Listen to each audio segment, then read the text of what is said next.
Bonjour, nous allons corriger un exercice du bac en spécialité physique-chimie. Il s'agit de l'exercice A des centres étrangers en 2021, le jour 2. Évolution du sucre dans une boisson gazeuse. Un exercice sur 5 points parlant de l'évolution temporelle d'un système et de la loi de vitesse. D'abord une introduction. Les sodas sont des solutions acides constituées principalement d'eau, de dioxyde de carbone et de saccharose dissous. Lors de leur fabrication, les industriels indiquent sur l'emballage une date de durabilité minimum, DDM. Après cette date, le produit pourrait ne plus correspondre aux standards de qualité. Pour un soda, la DDM est généralement de 3 mois. Un soda acheté depuis longtemps est moins riche en bulles, mais ce n'est pas la seule altération constatable. En effet, le saccharose subit en milieu acide une hydrolyse, qui est une transformation totale conduisant à la formation de deux autres sucres, le glucose et le fructose, modélisés par la réaction d'équation. Même formule brute pour ces deux espèces chimiques, glucose et fructose, mais les atomes ne sont pas disposés pareil, ce sont des isomères. Donc saccharose donne glucose plus fructose en réaction avec l'eau, c'est pour ça qu'on parle d'une hydrolyse. Réaction avec l'eau. Le mélange de glucose et de fructose a un pouvoir sucrant différent de celui du saccharose, d'où une modification de la saveur sucrée de la boisson. La problématique de cet exercice est de déterminer le pourcentage de saccharose restant dans la boisson lorsque la DDM est atteinte. On réalise en laboratoire la réaction d'hydrolyse du saccharose à une température constante de 20 degrés Celsius dans une solution tampon fixant le pH à 2,5. On effectue un suivi de la réaction par une méthode physique pour déterminer la concentration en saccharose, notée S. L'évolution temporelle de la concentration en saccharose est représentée en figure 1. Donc on voit que la concentration en saccharose diminue au fur et à mesure du temps. Question 1. Proposer une justification de l'utilisation d'une solution tampon de pH inférieur à 7 pour réaliser cette expérience. Les sodas sont des boissons acides. On se place donc en milieu acide pour que l'expérience modélise au mieux la réalité du milieu soda. Question 2. Expliquer pourquoi les mesures effectuées ne permettent pas de répondre directement à la problématique. Sur le graphique, on voit que les mesures s'arrêtent après 1800 heures, c'est-à-dire 75 jours, soit 2 mois et demi, et pas les 3 mois dont on a besoin.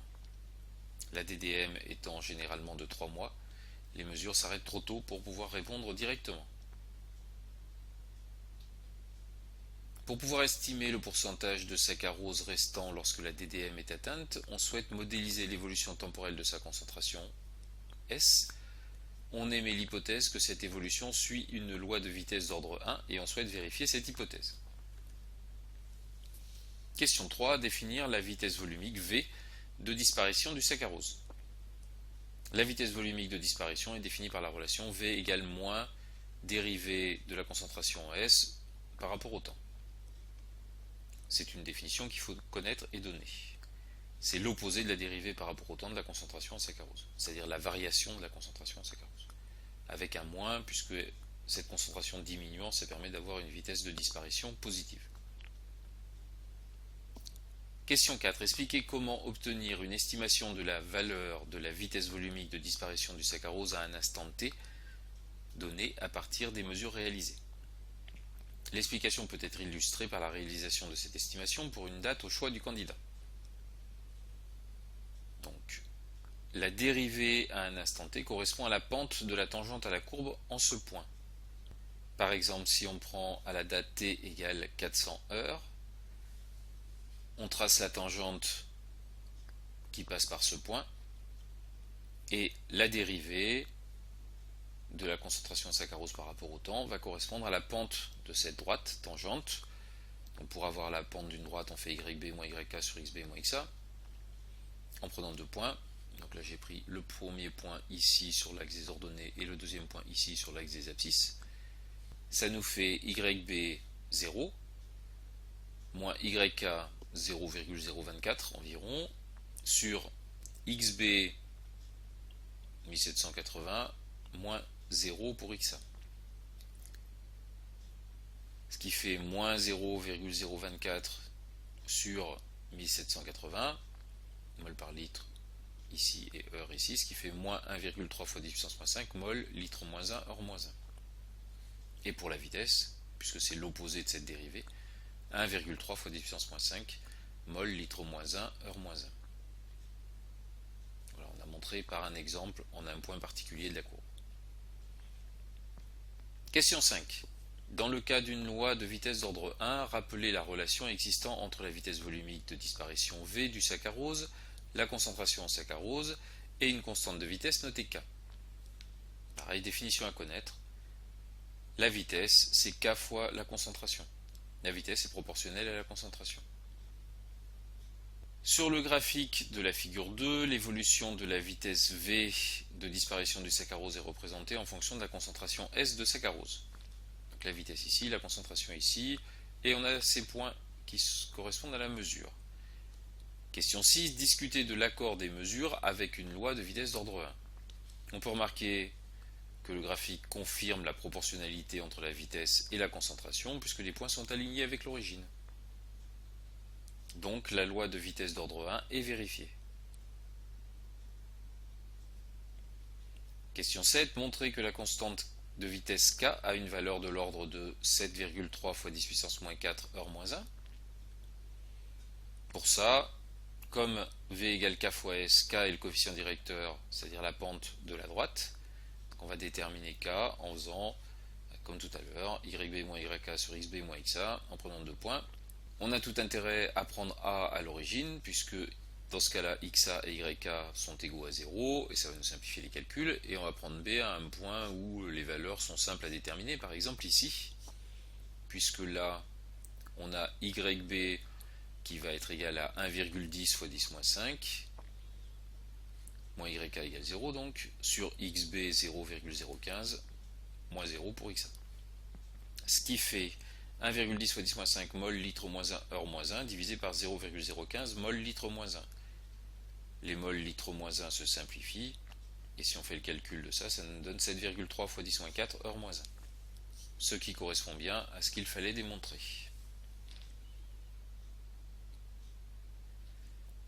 L'évolution de la concentration en saccharose s'écrit concentration de S égale concentration de S 0, donc AT égale 0, fois exponentielle de moins K fois T, où S de 0 désigne la concentration initiale en saccharose. Là on est un peu à la limite de ce qui est demandé dans le chapitre, puisqu'on se retrouve avec une exponentielle, mais ça correspond à ce qui est vu dans les chapitres sur la charge décharge du condensateur, sur l'évolution de la température en fonction du temps, ou sur l'évolution du nombre de noyaux radioactifs. Question 8. Rappelez la définition du temps de demi-réaction, notez T1,5, et montrez que, pour cette loi d'évolution, le temps de demi-réaction a la propriété d'être indépendant de la concentration initiale en saccharose. Donc, par définition, le temps de demi-réaction, c'est la durée après laquelle la concentration du réactif limitant est divisée par 2. Ce qui veut dire que la concentration de S à la date T1,5 est égale à S0 divisé par 2. Ça, c'est pour la définition. Pour faire la démonstration ici, je vais utiliser ce qui nous est donné ici. Si j'applique S à la date T1,5 à l'expression qui m'est donnée ici, ça me donne S0 fois exponentielle de moins K fois T1,5, qui est aussi égal à S0 sur 2, puisque c'est la définition de T1,5. Si je prends cette relation et que je divise par S0 des deux côtés, il me reste 1,5 égale exponentielle de moins K fois T1,5, soit K fois T1,5 égale constante, puisque ça c'est une constante. Et donc T1,5 est bien indépendant de S0. L'objectif c'était ça. On a simplifié par S0, ça nous prouve bien que T1,5 est indépendant de la concentration initiale en saccharose. Question 9. Déterminer la valeur du temps de demi-réaction dans les conditions d'expérience. Expliquer la démarche suivie. On va procéder graphiquement. C'est une question plus simple que la précédente. On se place à S0 sur 2, c'est-à-dire 0,025 sur 2, ça fait 0,0125. On arrive jusqu'à la courbe, on redescend et on trouve la valeur de T1,5, environ 950 heures. Question 10. Estimez le pourcentage de saccharose restant dans le soda lorsque la DDM de 3 mois est atteinte. Le candidat est invité à présenter sa démarche même s'il n'est pas complètement abouti. Il ne faut pas hésiter à écrire des choses. On a vu qu'on ne pouvait pas utiliser le graphique parce qu'il ne va pas assez loin, il va donc falloir utiliser la relation fournie. S égale 0 fois exponentielle de moins k fois t. Le pourcentage de saccharose restant, ce sera la quantité de saccharose qui reste divisée par ce qu'il y avait au départ, fois 100 pour le mettre en pourcentage. C'est-à-dire, si on fait S sur S0, il nous reste exponentielle de moins k fois t, et multiplié par 100. Avec t égale 3 mois, égale 90 jours, égale 2160 heures, on multiplie par 24, pour déterminer au bout de 3 mois, et k qui nous est donné dans le sujet, qu'on a montré, 7,3 fois 10 puissance moins 4 heures moins 1. Il ne reste plus qu'à remplacer. Le pourcentage va donc être égal à exponentielle de moins 7,3 fois 10 puissance moins 4 multiplié par 2160, le tout fois 100, ce qui fait environ 21%. Il reste environ 21% du saccharose après 3 mois. Voici pour cet exercice.